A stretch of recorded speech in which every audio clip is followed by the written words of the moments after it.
அனைவருக்கும் வணக்கம். நம்ம கடந்த 2 நாட்களாக சந்தை அப்படின்ற துணை பாடத்தை பார்த்துட்டு இருந்தோம். சந்தையை பற்றி பூஞ்சோலை கிராமத்துலேருந்து வந்த தாத்தா தன்னோட பேரனுக்கும் பேத்திக்கும் சந்தையை பற்றி சொல்லிட்டு இருக்காரு அப்படின்னு சொல்லிட்டு நாம் பார்த்தோம் இல்லையா.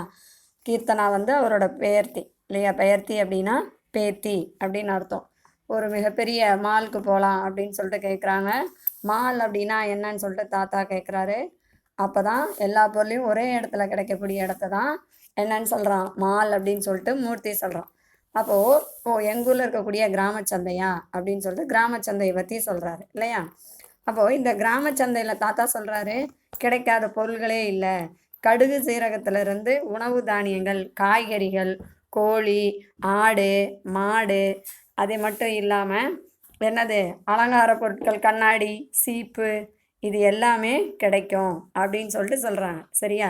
கடுகு ஜீரகத்திலிருந்து உணவு தானியங்கள்லேருந்து காய்கறிகள், சோப்பு, சீப்பு, கண்ணாடி, வளையல், இது மாதிரி அலங்கார பொருட்கள் எல்லாமே கிடைக்கும் அப்படின்னு சொல்லிட்டு சொல்கிறாங்க சரியா. அது மட்டும் இல்லாமல் பார்த்திங்கன்னா இந்த இரும்பு பொருட்கள்லாம் இருக்குல்ல, இந்த நம்ம வீட்டுக்கு காய்கறி அரியறதுக்கு அரிவாள் மனை, அதே போல் கத்தி, கொடுவா, இது எல்லாமே கிடைக்கும். பாத்திரங்க, துணிமணி சரியா, ஒரு குடும்பத்துக்கு தேவையானது, அது மட்டும் இல்லாமல் ஒரு தொழிலுக்கு தேவையான எல்லா பொருட்களையும் இந்த சந்தையில் வாங்கலாம் அப்படின்னு சொல்லிட்டு தாத்தா சொல்கிறாரு. மூர்த்தி கேட்குறான், காய்கறி தானியம் சந்தையில் தானே விற்பாங்க அப்படின்னு சொன்னீங்க, ஆனால் ஆடு மாடுங்கள்லாம் எப்படி தாத்தா சந்தையில் விற்கிறாங்க அப்படின்னு சொல்கிறாங்க சரியா.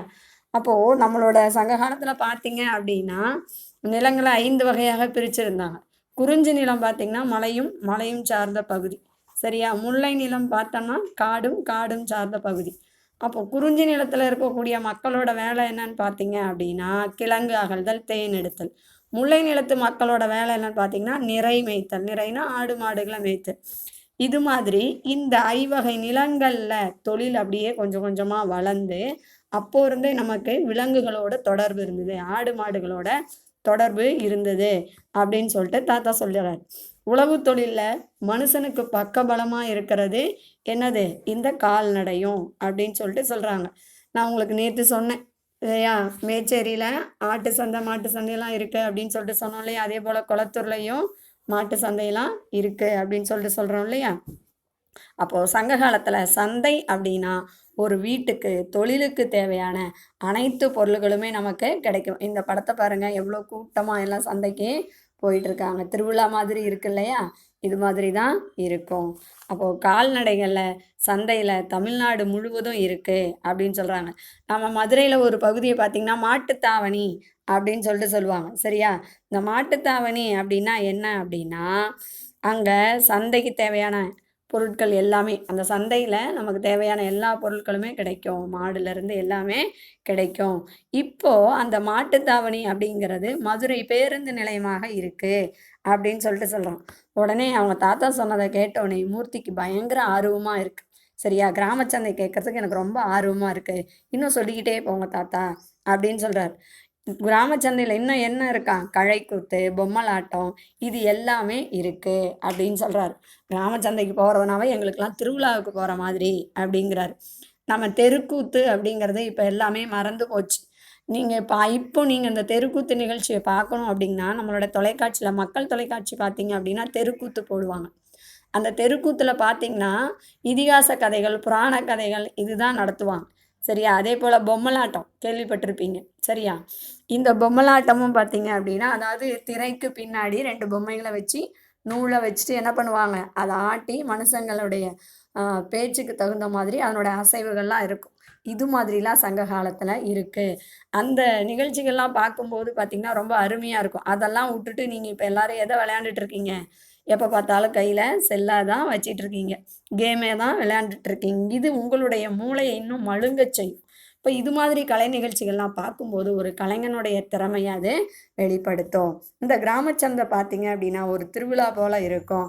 அது மட்டும் இல்லாமல் பார்த்திங்கன்னா ஒரு ஊரில் பொதுவாக நடக்கும், பக்கத்து ஊரில் இருக்கிறவங்க எல்லாமே வரும். அப்போ எல்லா உறவுகளையும் நாம் அங்கே பார்க்கலாம். நாம் இப்போ உறவுக்காரங்கெல்லாம் எங்கே பார்க்குறோம், திருமணத்தில் பார்க்குறோம், இல்லை ஏதாவது ஒரு நிகழ்ச்சிகள் விசேஷ நிகழ்ச்சிகளில் தான் பார்க்குறோம். ஆனால் அப்போல்லாம் சந்தையில் பக்கத்து ஊரில் இருந்து எல்லா உறவுகளையும் நம்ம பார்ப்போம். அந்த சந்தையில் பார்த்தீங்க அப்படின்னா ஜாதி மத உறவுகளை தாண்டி எல்லோரோடையும் பழக முடிந்தது. இன்னொன்று பார்த்திங்கன்னா ஆண் பெண் அப்படின்ற வேறுபாடு இல்லாமல் இருந்தது அப்படின்னு சொல்லிட்டு தாத்தா வந்து சந்தையை பற்றி சொல்கிறாரு. நமக்கே கேட்குறதுக்கு ஆசையாக இருக்கு இல்லையா?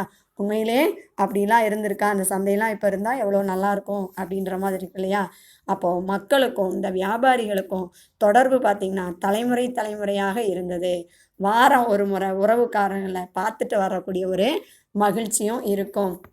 இப்போல்லாம் உறவுக்காரங்க வீட்டுக்கு போகிறது அப்படிங்கிறதே குறைஞ்சி போச்சு.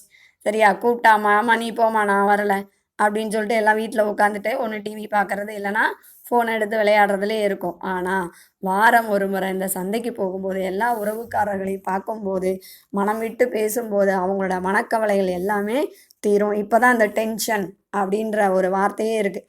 சங்க காலத்தெலாம் பார்த்திங்கன்னா எந்த ஒரு அந்த மாதிரி வார்த்தைகளே கிடையாது. மனவேதனை அப்படிங்கிறதே இல்லை. ஏன்னா உறவுக்காரர்களை பார்த்து மனம் விட்டு பேசும்போது அவங்களுக்கு எந்த வியாதிகளுமே இருக்கிறது கிடையாது.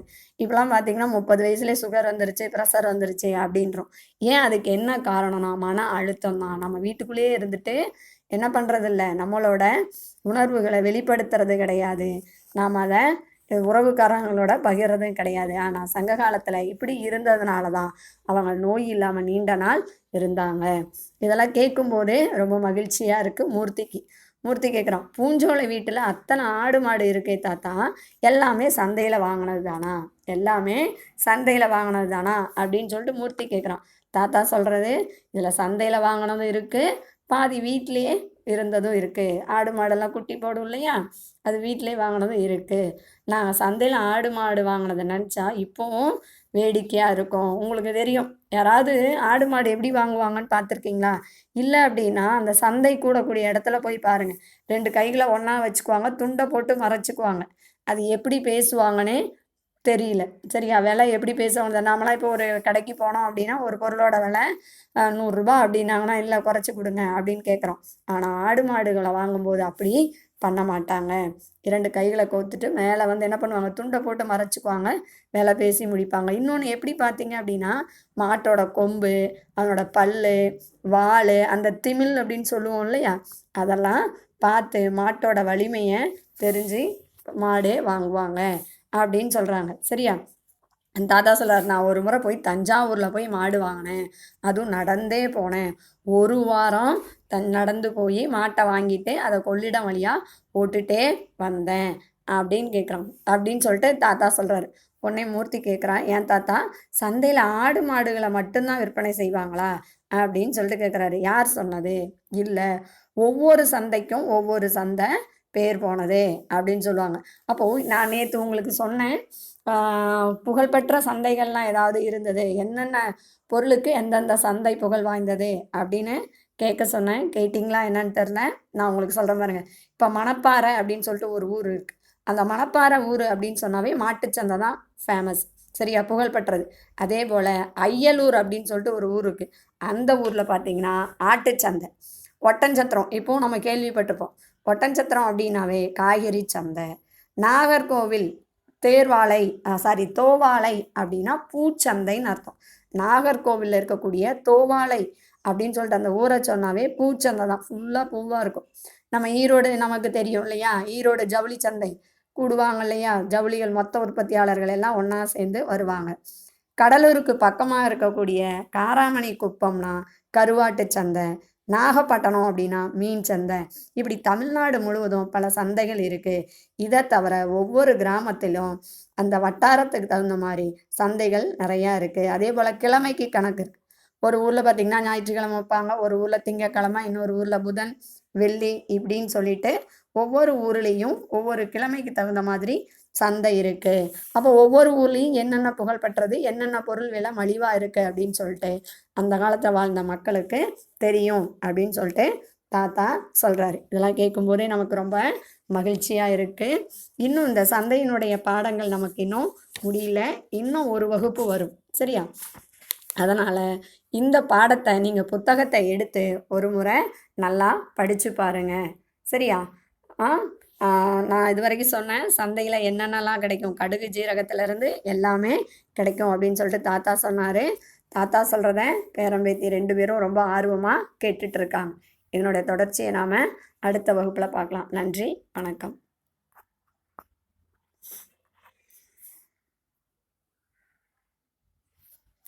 ஐயோ, 10 நிமிஷம் தான்.